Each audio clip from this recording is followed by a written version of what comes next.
Habang ang karamihan ay himbing pa sa tulog, si Maria ay muling gigising sa mundong puno ng responsibilidad.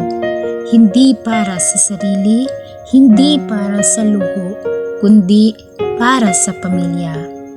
Sa bawat araw, dala niya ang bigat ng isang tahanang nakasalalay sa kanya.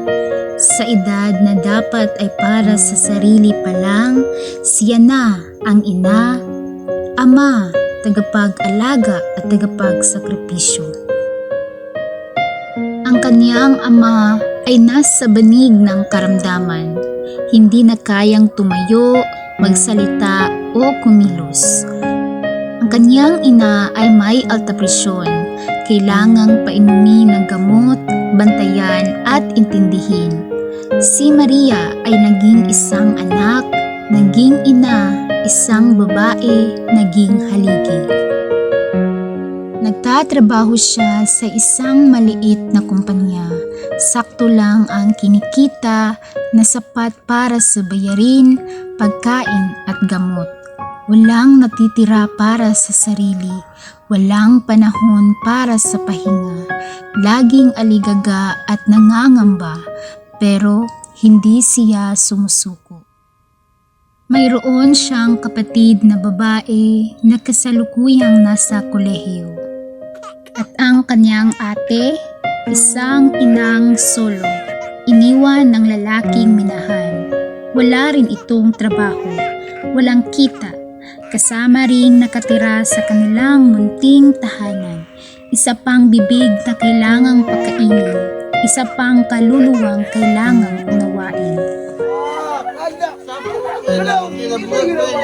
Habang siya ay nagsusumikap, ang kanyang mga kapatid na lalaki ay tila walang pakialam. Abala sa barkada, bisyo, laging nasa kanto, walang plano sa buhay. Umuuwi lang kung gutom, humihingi lang kapag may kailangan.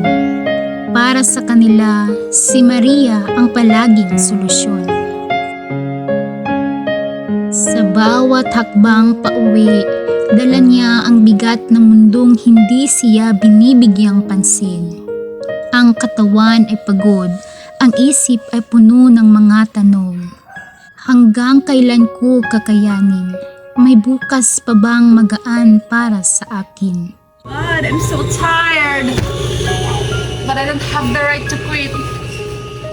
Hindi siya humihingi ng kapalit. Hindi siya humihingi ng papuri. Laban lang tayo, kaya natin to. I hope so. Tahimik lang siyang lumalaban. Pero sa likod ng katahimikan, may lakas.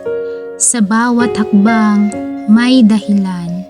At sa bawat sakripisyo, may pagmamahal. Maraming Maria sa mundo.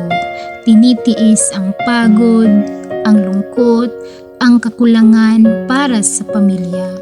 Sa lahat ng kababaihang nagpapasa ng mundo, saludo kami sa inyo. Naway makita at pahalagahan kayo ng lipunan. Sa lipunang madalas kinakalimutan ang kanilang halaga, panahon na para igalang sila, damayan sila, suportahan sila.